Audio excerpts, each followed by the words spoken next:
This is live. We'd like you to give us a call here at K-Star at 801-224-1414. This is Hans Anderson. I'm an accountant. I do tax work for a lot of people, and I've watched a lot of things go on in our government, where they spend the money, and I try to help people not spend quite so much. That's what I do for a living. That's some of my background. In past shows, we've discussed the Constitution. We discussed who wrote it. We discussed the situation our nation was in when those men got together to write it. And we discussed the nature of our nation. And we discussed the faith of those men who gave us our Constitution. I'd appreciate a call here if you want to participate in this history lesson I'm going to go through for a few minutes here. We've quoted several of the Founding Fathers, and one of my favorites that I've used again and again, I'd like to give from John Adams, second cousin of Samuel Adams, who was also a Founding Father. He observed, "Our Constitution was made only for a moral and religious people. It is wholly inadequate to the government of any other." Now, if you believe that, if I believe that, you realize that our Constitution only works with moral people, moral, religious people. I believe that was true then. I believe it's true today. It's a barometer of how moral and religious we are. How closely do we adhere to our Constitution and the tradition of the Founding Fathers, in my opinion, is equated to how much socialism we believe in or how much we don't believe in, how far have we traveled away from what those men gave us. To me, that's losing our religion. Most people here in the United States believe in socialism. They vote for it regularly. The primary difference between probably a wild guess, 90% of us, is how much socialism we believe in. Not whether or not we believe in it, but how much of it. I would say probably 70-80% of the federal budget goes for socialism, which means I oppose about 80% of what they spend our money on, socialism. And it's my observation that the more socialism people live under, the more difficult it is for them to join the church. They don't need God. They have a new God. It's called their government. And 2 weeks ago, we talked about some statements by some of the LDS leaders, and I wanted to continue with those today. The idea being, who do you consider an authority? Who are you willing to listen to and say, that person is smarter than me? I don't believe it's me, but I believe there are good men out there that we ought to listen to, good men who establish good organizations, charitable organizations. Prophets have done that. Yesterday, I went to the Desert Industries with a brother-in-law of mine. We spent 3.5 hours there. You know, I've been at Desert Industries many times, but never have I gone in the back door. I was helping unload people's stuff when they brought it into the Desert Industries. I was helping sort it, helping run a compactor for a few minutes where they were compressing clothes to take to Salt Lake. I worked on clothes they were sending to Haiti, large bins of it. You know, there are a lot of good people in this valley, a lot of good people. I was amazed to see the inner workings. And again, I was just there 3.5 hours, just a volunteer helping out. But there are so many good people around here. Man, that felt good. See that? There were employees there. There were a lot of other volunteers there. There were service people there, missionaries there. Just a lot of good people. Well, this makes me wonder, how is it that we have so many good people and yet so many of us still believe in socialism? And 2 weeks ago when we went over this, I pointed out that in 1932, 56% of Utah voters voted for FDR and his New Deal. And in 1936, his second election, 69% of Utahns voted for him. In 1940, when he ran for a third term, 62% voted for him. And by 1944, 60.9%, almost 61%. So we're pretty consistent in voting for socialism a long time ago. And how is it we have so many good people, and we do have them here? Why are they confused? Why do they go and vote for socialism? Another quote I went to which indicates the seriousness of this problem, was David O. McKay. He was ordained an apostle April 9th, 1906. Then he was ordained a member of the First Presidency October 11th, 1934. And then he became our prophet here April 4th, 1951. He said, October 18th, 1952, during the first half of the 20th century, we have traveled far into the soul-destroying land of socialism. So again, how is it we have so many good people, and yet we vote for socialism, just like the rest of this country? I want to point out again, soul-destroying land of socialism. To President McKay, socialism was not just an economic philosophy of minor consequence to us. They're soul-destroying decisions, and we were embracing them. And I want to point out again, he lived through this period, and he watched our nation, and we Mormons support socialism. He had been an apostle or a member of the First Presidency for 44 of those 50 years. That's the first half of the 20th century he was referring to above. He was there, highest councils of the church for 44 years. So I think we ought to listen to him when he talks about we. Yes, he's talking to the nation, but he's talking to we LDS also, because we voted for it right along. Yet we're good people. 2 weeks ago, I also referred to an ungraded test my father gave his students in the BYU College of Business back in the 60s and 70s. And I want to read again his observation, because I've given you President McKay's observation in 1952, after he had been an apostle or the member of the First Presidency for 44 years. Let's go fast forward here. This is from a talk my father gave in 1979. I want to have you observe from this, had we improved ourselves from President McKay's day. Quoting my father's from a talk he gave. As a college law teacher, I have made it a practice over the years to give a questionnaire to my students on the first day of class, in which they were asked to respond to a number of questions regarding their acceptance or rejection of the proposals contained in the 10 points of the Communist Manifesto. Of course, I did not inform them. They were registering opinions about communism, and the questionnaire revealed that very few had ever read the Communist Manifesto. Their responses were therefore presumably not colored by any anti-communist bias. The results of the poll might be surprising to some. They revealed that on the average, my students were approximately 2/3 communist in their political beliefs.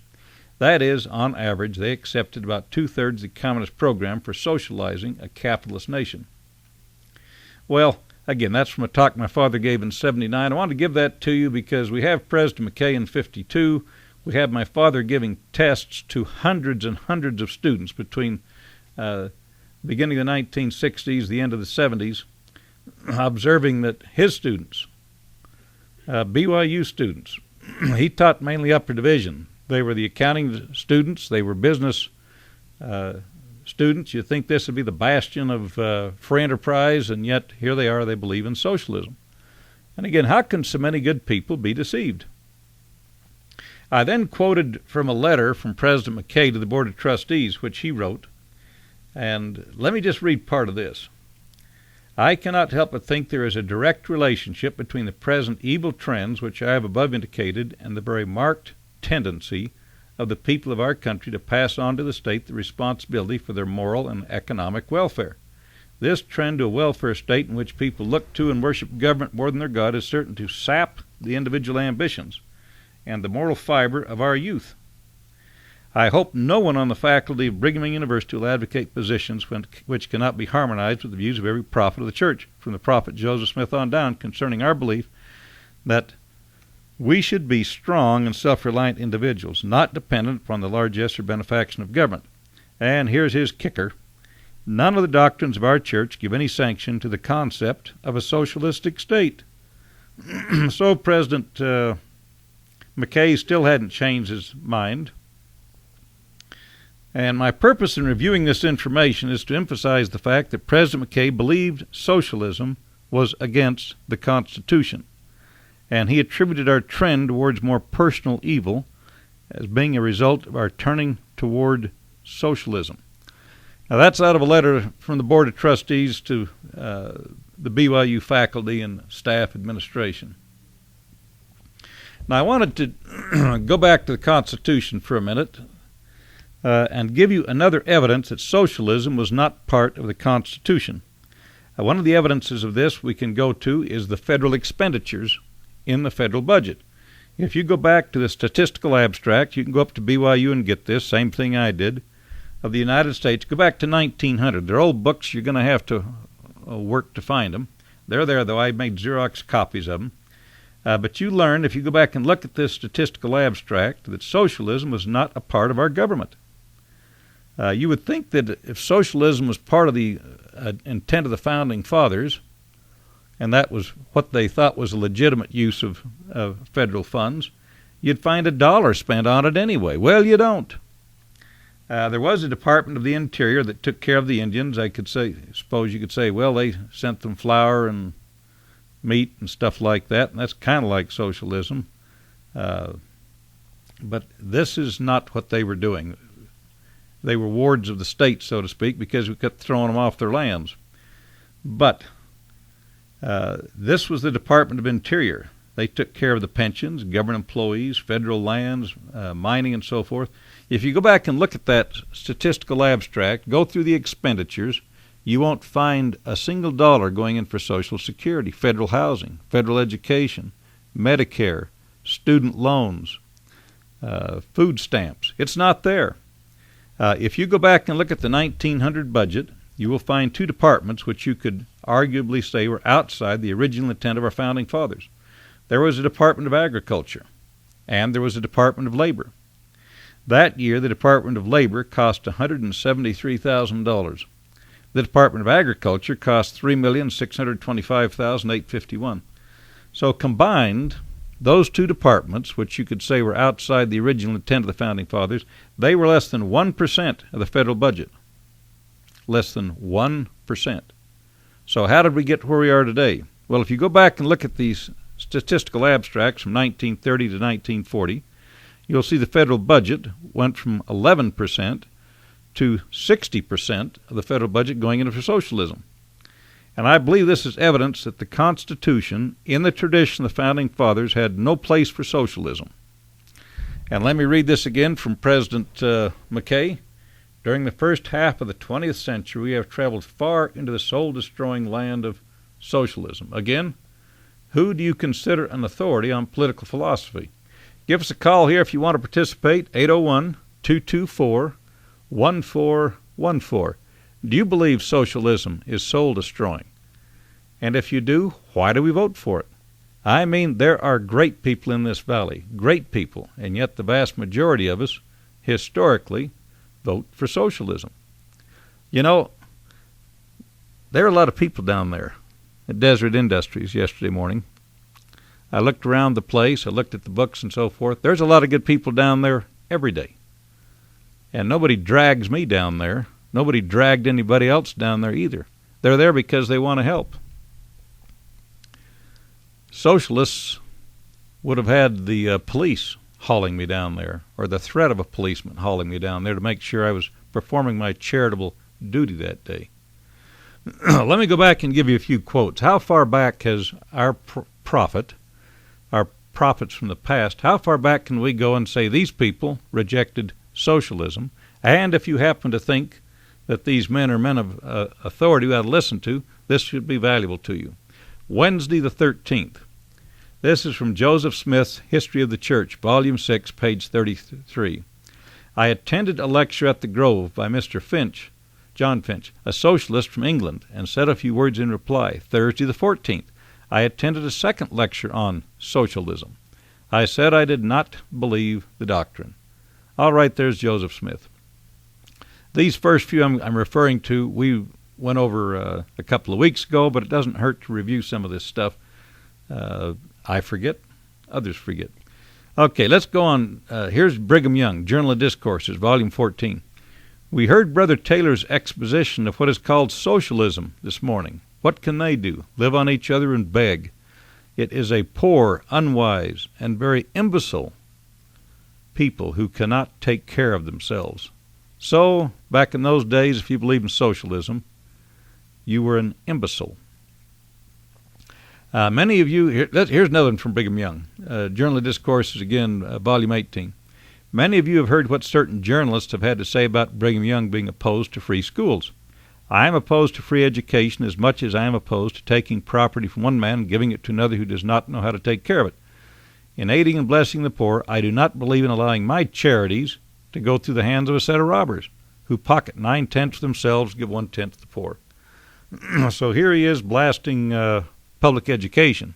Why is he blasting public education? Well, it shouldn't be there, but it also happens to be the 10th point of the Communist Manifesto promoted by Marx. All right, let me give you one by John Taylor, Next Prophet. Fourierism, communism, and I'm not sure I'm saying that right, that's French, another branch of the same thing, and many other principles of the same kind have been introduced to try and cement the human family together. So he gives them credit for being charitable.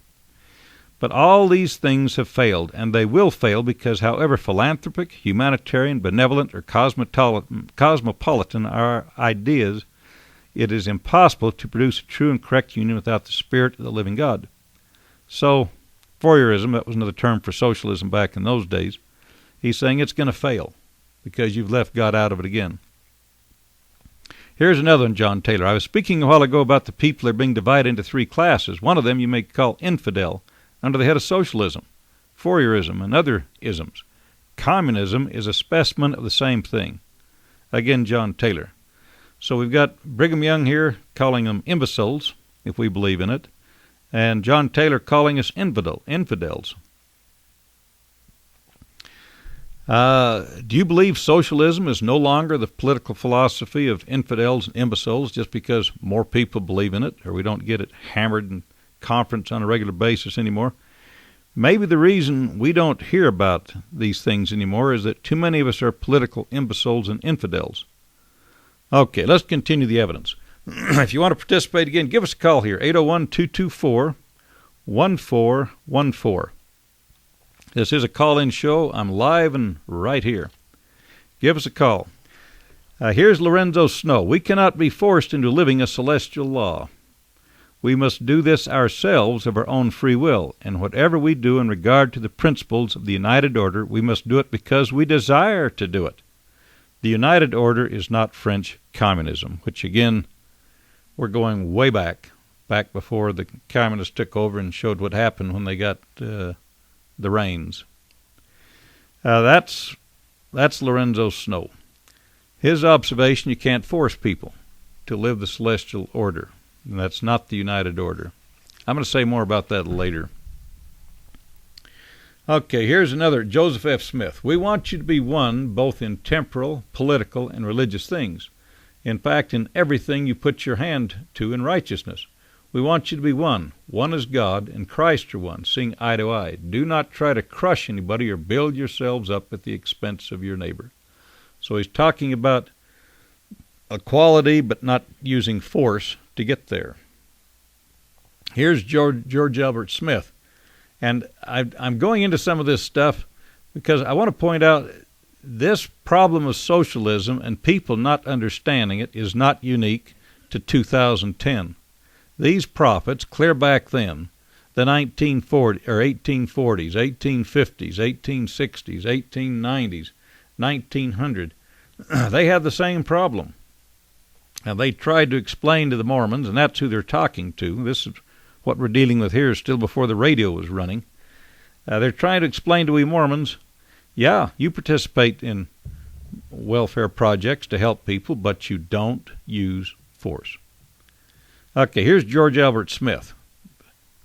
And again, pretend you're sitting in conference and you're listening to this. And ask yourself, why would George Albert Smith be talking like this? Among the Latter-day Saints, they speak of their philosophy and their plans under it as an ushering in of the United Order.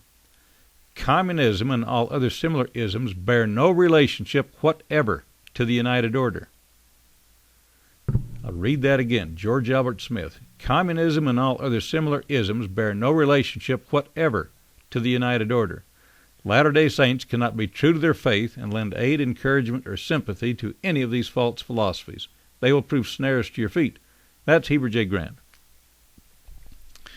Man, should I keep going on these? Let me go on to David O. McKay. This is good stuff. And again, I'm putting it out there because I want you to hear what these people I hope you consider authorities on political philosophy have said about socialism. And realize this is not new to our day. A lot of good people still believe in the wrong stuff. A lot of good people believe in the wrong stuff then. They still work for a lot of good things. They do. I see them. I know they're good. But so many of us have been deceived. Okay, David O. McKay. Recently, a feature writer for one of the Western newspapers of the United States called at my office and during a brief visit inquired about the greatest threat to the church today. I immediately replied, communism, with its godless ideology, its complete subjugation of the individual to the state, and its complete materialism. The entire concept and philosophy of communism is diametrically opposed to everything for which the church stands, belief in deity, in the dignity and eternal nature of man, the application of the gospel to the hopes for peace of the world. David O. McKay. I read some earlier quotes from President McKay, so I won't go back to those. Let me keep going here, though. Joseph Fielding Smith. The modern trend of the nations is toward dictatorships. It takes form in two great camps, but nevertheless the direction is the same, although it is being reached by different routes. On the one side, the direction to make an end of all nations is through communism. And communism, socialism, progressivism, fascism, Marxism, they're all the same bucket, same political philosophy. Okay, here's Harold B. Lee.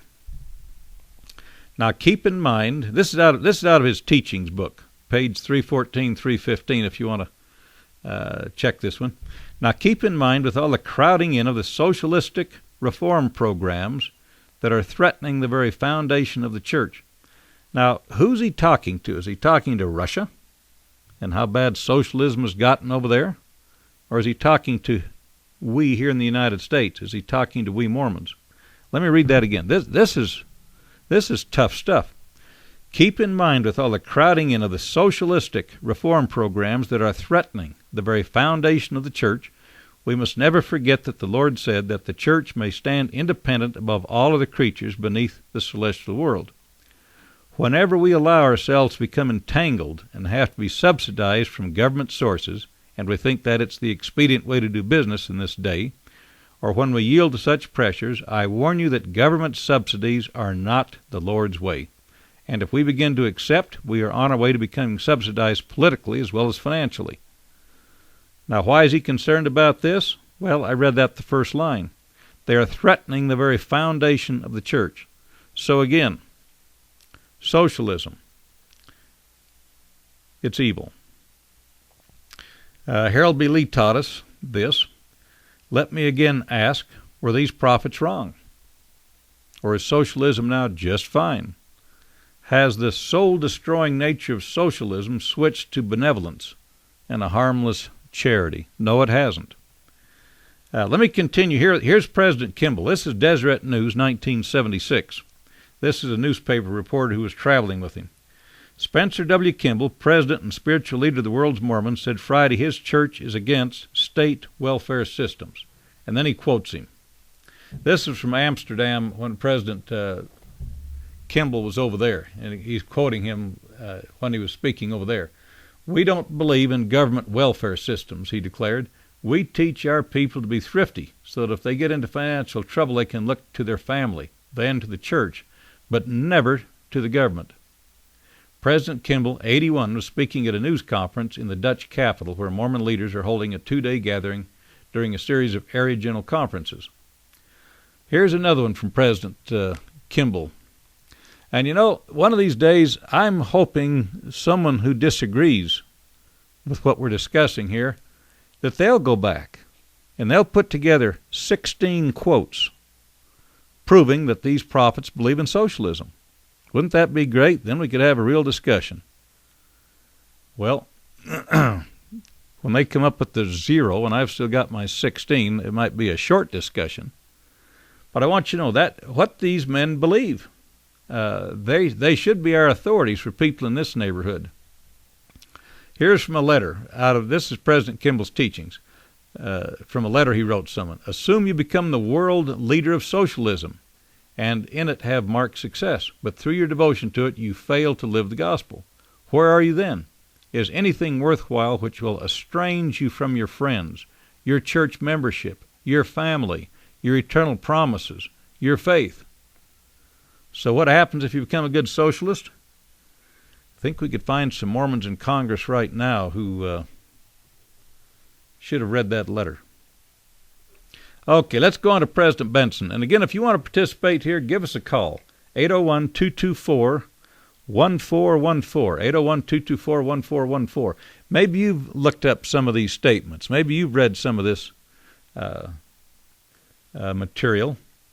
If you want to share it with us, please do. Here's President Benson out of his book, Title of Liberty. No true Latter-day Saint and no true American can be a socialist or a communist or support programs leading in that direction. Here's another one from his book, This Nation Shall Endure. We must keep the people informed. And that's what I'm trying to do right now. I've been in President Benson's home, and I talked with him about this stuff. He was one of my dad's best friends, so I feel like I'm carrying the sword here for him, so to speak. I'm trying to do what he says right here. We must keep the people informed that collectivism, another word for socialism, is a part of the communist strategy. Communism is essentially socialism. We discussed this in his home. Here's another one from President Benson. The Ensign, September 87. It cannot claim the power, talking about the government, to redistribute money or property, nor to force reluctant citizens to perform acts of charity against their will. And that's where I think we get confused. We believe in being charitable, and then we lose our way when we decide, well, how are we going to get people to be charitable? Howard W. Hunter. This is from a talk he gave at BYU, 1966. Let's see, this is a bit longer. Let me see if I can cut this down some. What is the real cause of this trend towards the welfare state, towards more socialism? In the last analysis, in my judgment, it is personal unrighteousness. Well, that's Howard W. Hunter speaking to BYU students, trying to warn them. Personal unrighteousness. That's why we're voting for more socialism. He takes two concepts or two problems, has them hold hands, and then he says personal unrighteousness. That's the one hand. The other one, welfare state socialism. Hand in hand. Again, as I was saying in the beginning, how much socialism we have is a barometer in the eyes of President Hunter of our personal unrighteousness. Well, what is this socialism? It's Medicare, Social Security, and I participate in both of these. I've talked about in past shows. 55 million Americans participate in it. It's public education, it's food stamps, it's government housing, federal subsidized mortgages, government loans, welfare, whether to an individual or to a business. Businesses, they love to live out of the trough too, or get what they can. Whenever government takes money from one citizen by force and gives it to someone else who has not worked for it, that is socialism. Our prophets have rejected it. Let me continue here with a quote from President Hinckley. This is a little longer. Love that man. I've never been in his home, but I talked to him a number of times. On the desk in my home, I have a small metal box. It is about 12 inches square and half as high. On its face are 6 knobs and 2 dials. Now and again, when I have an hour, it becomes my plaything. It is a shortwave radio. Turning the knobs, I listen to London, Washington, Tokyo, Peking, Moscow, Havana, and other great capitals of the world. The voices I hear are persuasive, seductive, fascinating. Again, this is President Hinckley, and confusing. Speaking across the earth, they are part of a mighty battle that is being waged for the minds of men. They are aimed at persuasion in political philosophy. Do you think this man was aware of stuff going on? Yes, he was. There are voices of democracy competing with the voices of communism, and each is winning converts according to the discernment and the judgment of the listeners. The stakes are high, the weapons are sophisticated, and the methods are clever. Religion and the free exercise thereof, the right to worship God according to one's own conscience, how precious and treasured a boon it is, how necessary that it be safeguarded. Established religion becomes the guardian of the conscience of the people. That sounds like John Adams, sounds like Samuel Adams, sounds like David O. McKay, sounds like George Washington. Again, established religion becomes the guardian of the conscience of the people, the teacher of moral values, the defender of belief in the Almighty, the bridge between God and man. No people will live for long in freedom without it. The history of communism, whose founding fathers declared religion to be the opiate of the people, speaks with harshness and suffering concerning this basic matter. All right, let me give you President Monson here. This is out of his book, Faith Rewarded, page 7. I wish it were possible to fully describe conditions in East Germany at the time when I visited there. The Communist Party's hammer and sickle flag was displayed in each window of the ancient and war-ravaged hotel where I stayed. Church meetings were watched and monitored by the secret police. East German citizens were not allowed to leave their country without special permission from the government, and such permission was seldom granted. The feeling in East Germany was one of overwhelming oppression, with evidence of communist rule all around. Some people think that's past, hasn't it? You know, I'm working on a book right now.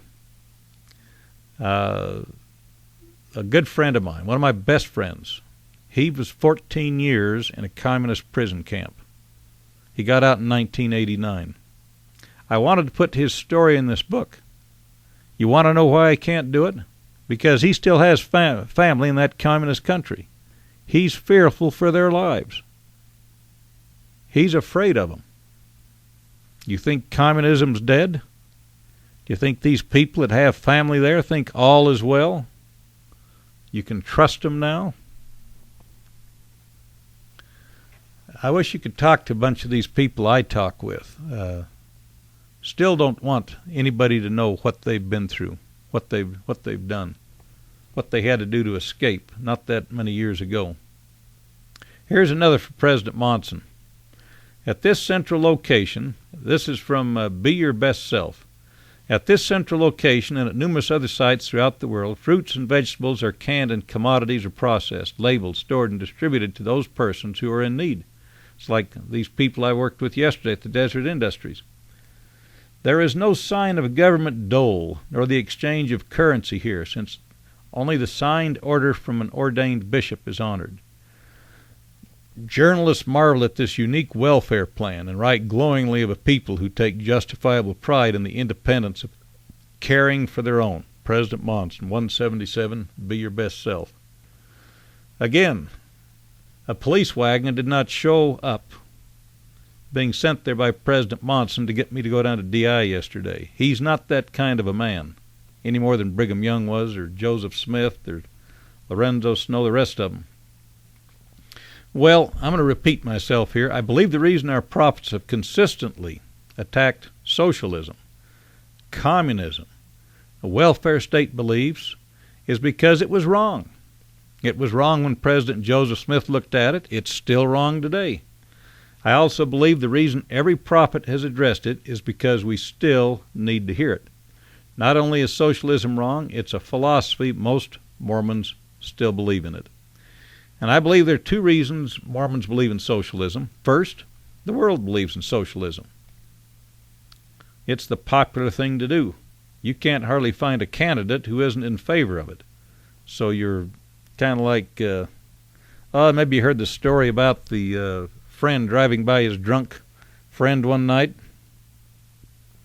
standing out on the street, and he's standing under this street light, looking around, trying to find something, and he stopped and said, "Hey, what's the problem? What are you doing?" The guy said, "I lost my silver dollar."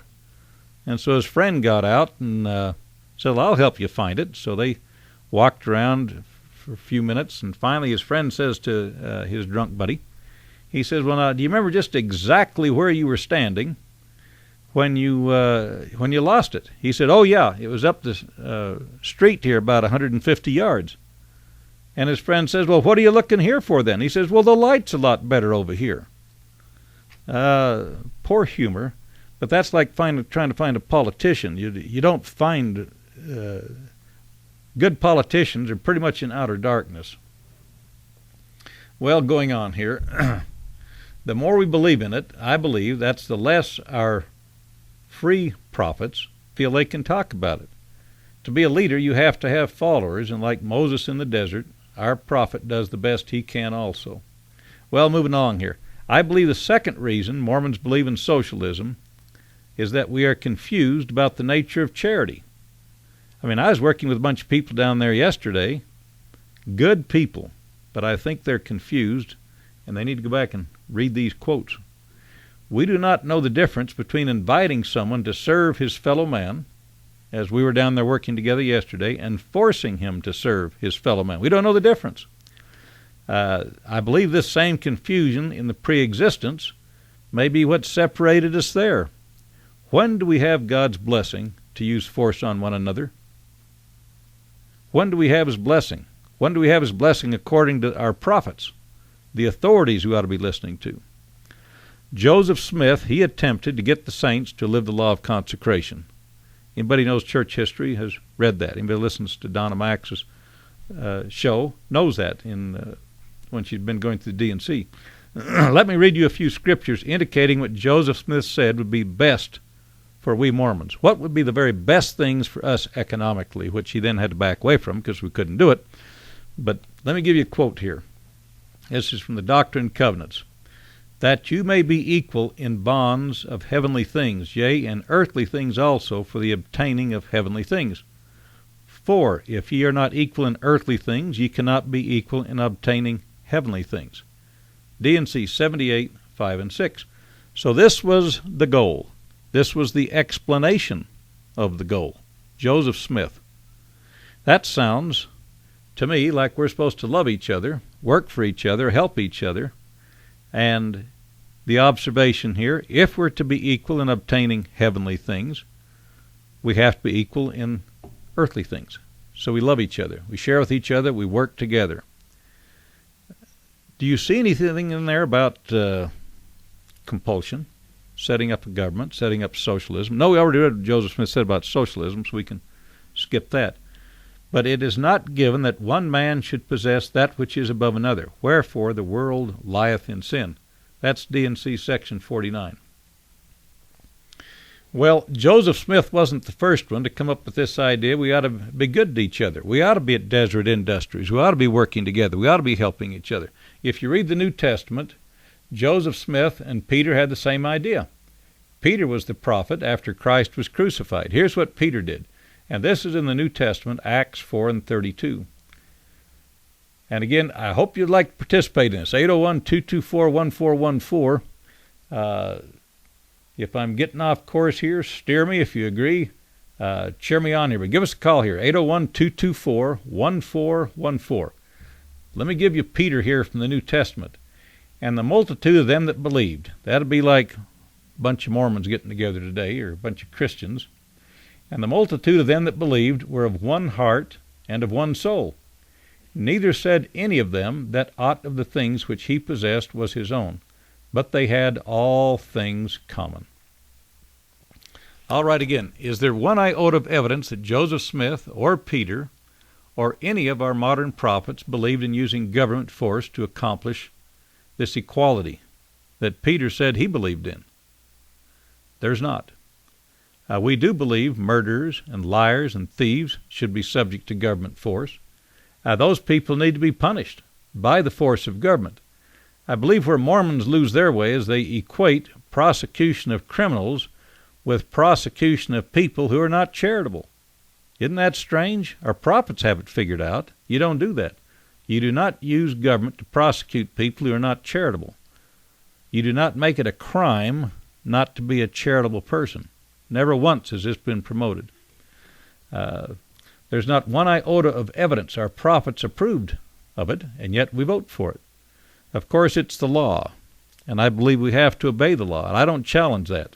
We should obey the law, but that should not be the law, and we should not believe in that law.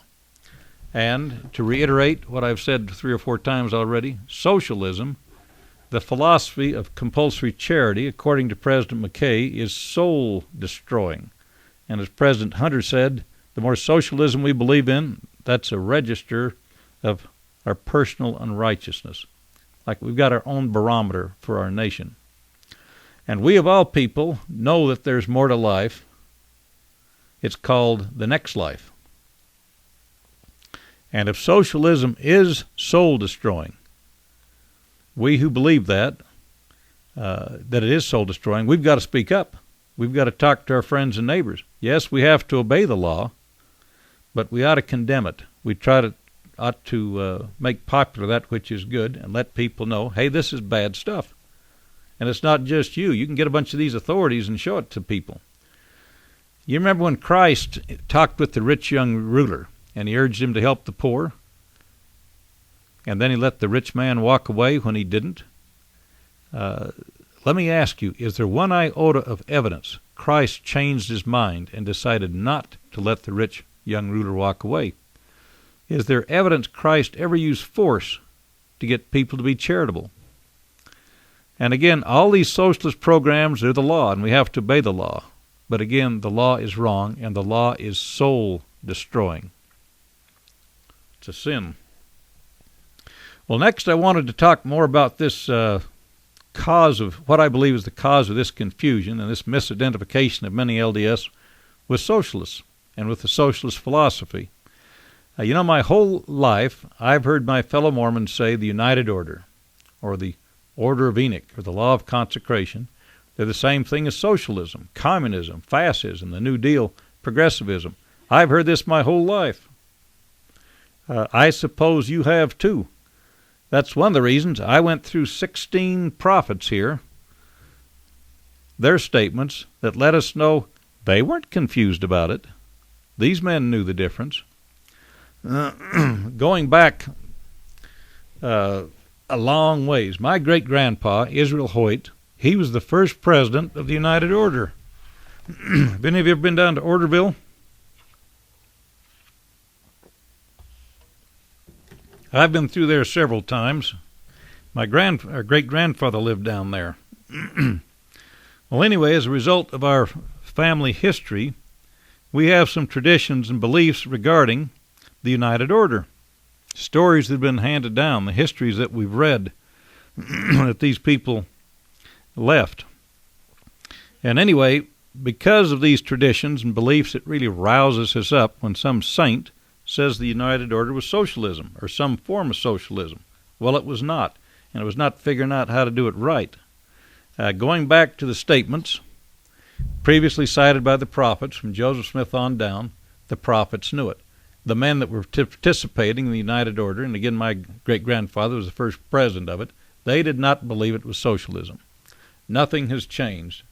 Those who have listened to the prophets have learned the difference between socialism and the United Order. They don't have to have this explained to them again and again, even though the prophets, all 16, have repeated the same political philosophy. Giving you a little history here, back in 1873, there was a big financial panic here in the United States. It affected us out here in Utah. A lot of men were out of work. A lot of people couldn't find work. People couldn't sell things. So Brigham Young suggested that they try something, and he was down in St. George when he came up with this idea. He suggested that the Mormon settlements try what was called the United Order of Zion. Another term for it was the Order of Enoch. It was left up to the local bishops and the stake presidents to determine how far they wanted to take this idea. Well, Israel Hoyt, my great-grandfather, and others who were down in a place called Mount Carmel, it's still there, they wanted to try this all things in common. Well, they tried it. There was dissension among the Mormons. Some wanted to try this, the thing Brigham Young was proposing. Others didn't. And by the fall of 1874, a year and a half later, many of the saints wanted to participate. Many didn't. Well, it was decided that whoever wanted to actually try and live the United Order would move up the valley 2.5 miles, what was called the Long Valley. Well, it still is. So those of one mind could be in one place. Now, this small group of saints, settlers, was not just another group of Mormons. These were saints who wanted to go as far as they could in living this new United Order of Zion Brigham Young was promoting. Brigham Young wanted them to succeed. Do you know 100% of the Mormons who went up the canyon, up the valley to Orderville community, hoped it would succeed? 100% of them. There wasn't a single one of them got forced.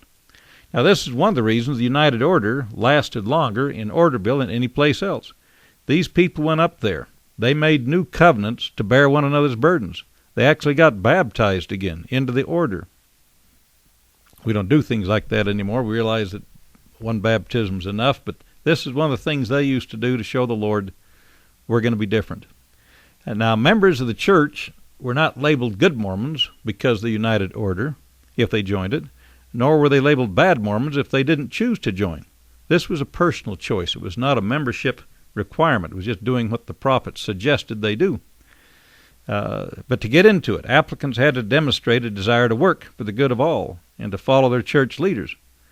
Brigham Young, he sent down a list of what were called Articles of Agreement, outlining how the order was to operate. He also sent 14 Rules of Order individuals joining the order had to subscribe to.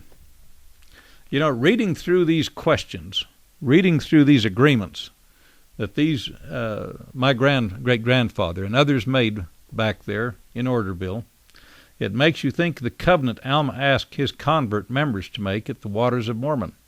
That's in Mosiah 18:8-11. The order was governed by the bishop, his counselors, and a board of directors. Those men worked together to divide up the members into departments, determining how best to match up talents and needs.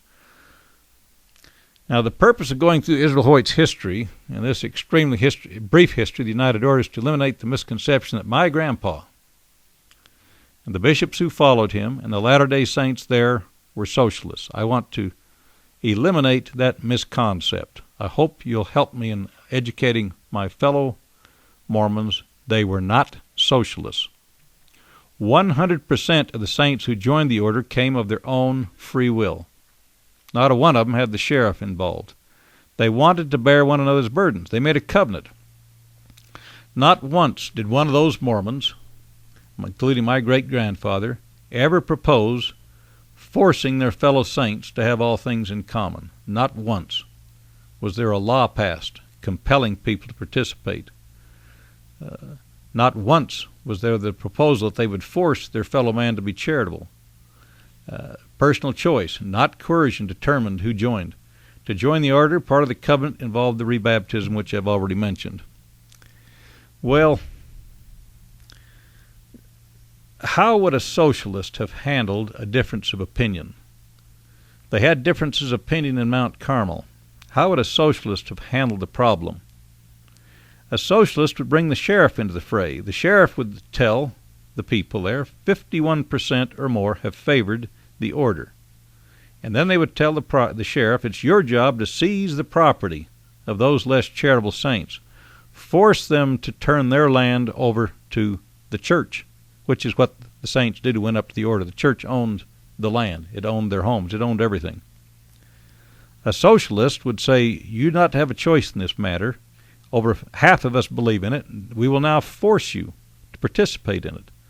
And this is part of the tragedy is our fellow saints don't understand the difference. The socialist could then say, we have 100% participation. Everyone here is charitable. Everyone here is charitable. Now, what's more important to you and me? Should we have all things in common? Yes, we should. Should we have it even if we must use force to get someone to participate?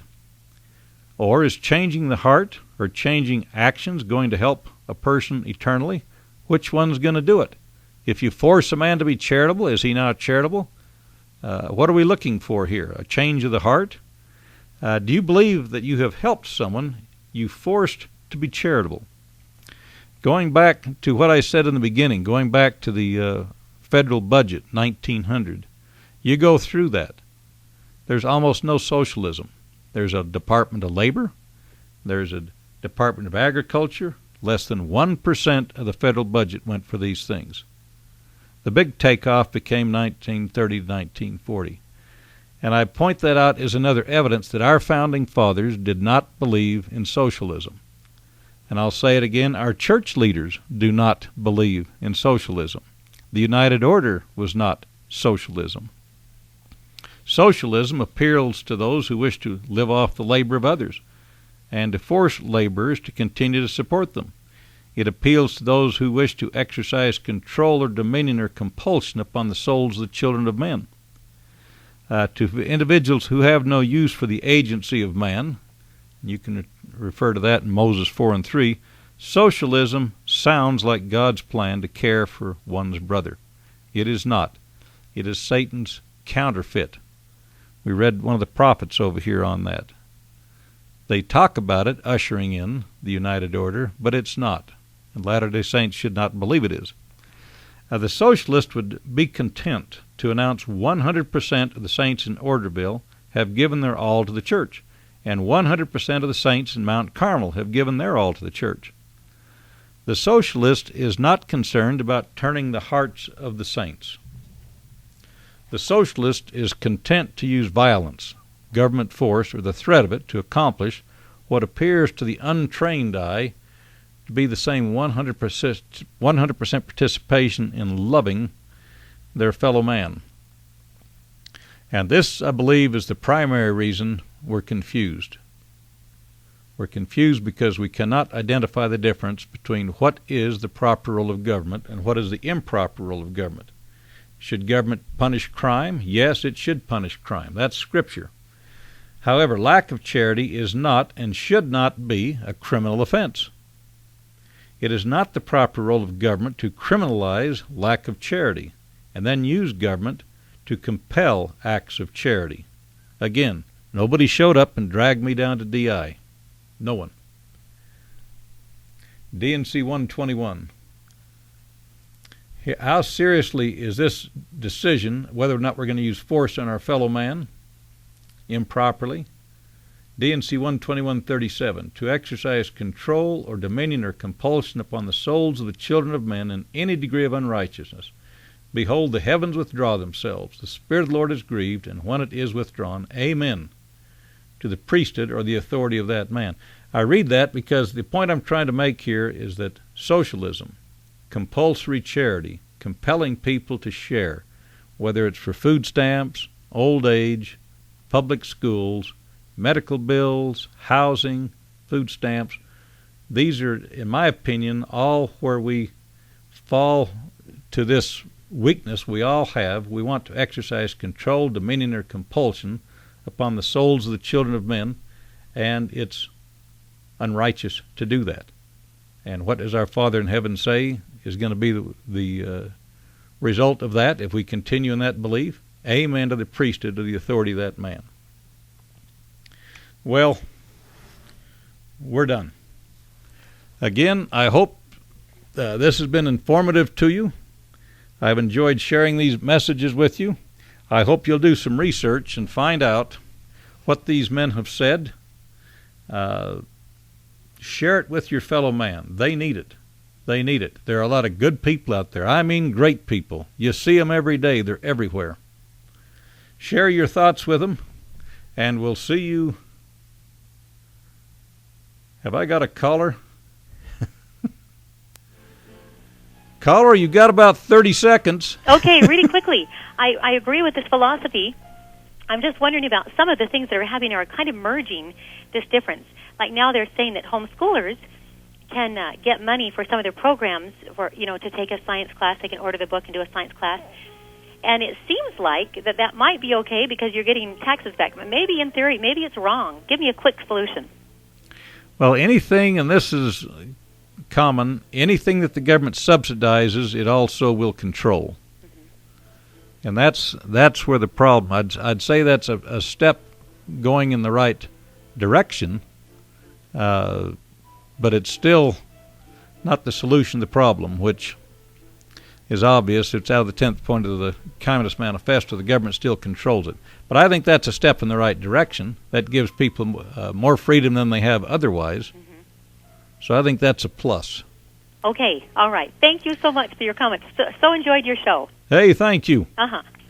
All right. It's been good to share this time with you today. I hope you'll listen next week.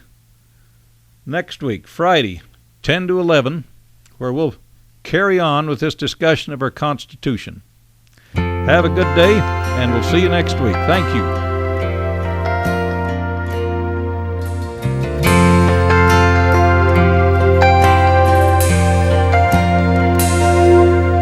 If tomorrow all the things were gone, I'd work for all my life, and I had to start again with just my children and my wife. Thank my lucky stars to be living here today, 'cause the flag still stands for freedom, and they can't take that away. And I'm proud to be an American, where at least I know I'm free. And I won't forget the men who died, who gave that right to me. And I gladly stand up next to you and defend her still today, 'cause there ain't no doubt I love this land.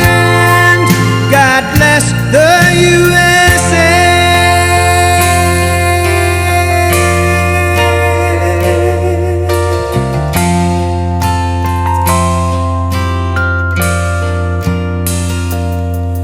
From the lakes of Minnesota to the hills of Tennessee, across the plains of Texas, from sea to shining sea, from Detroit down to Houston and New York to LA, well, there's pride in every American heart, and it's time we stand and say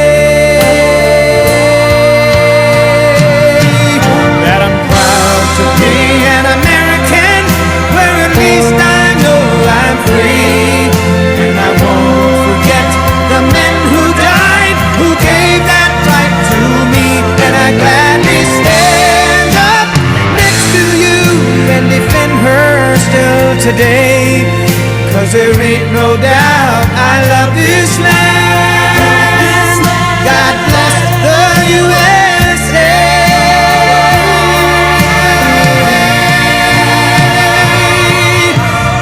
Proud to be an American, where at least I know I'm free. And I won't forget the men who died, who gave that right to me. And I gladly stand up next to you and defend her still today, 'cause there ain't no doubt I love this land. God bless the USA.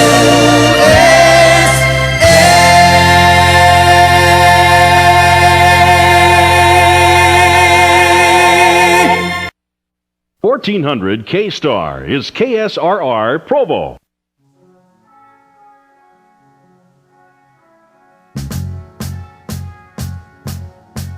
Imagine me and you, I do. I think about you day and night. It's only right to think about the girl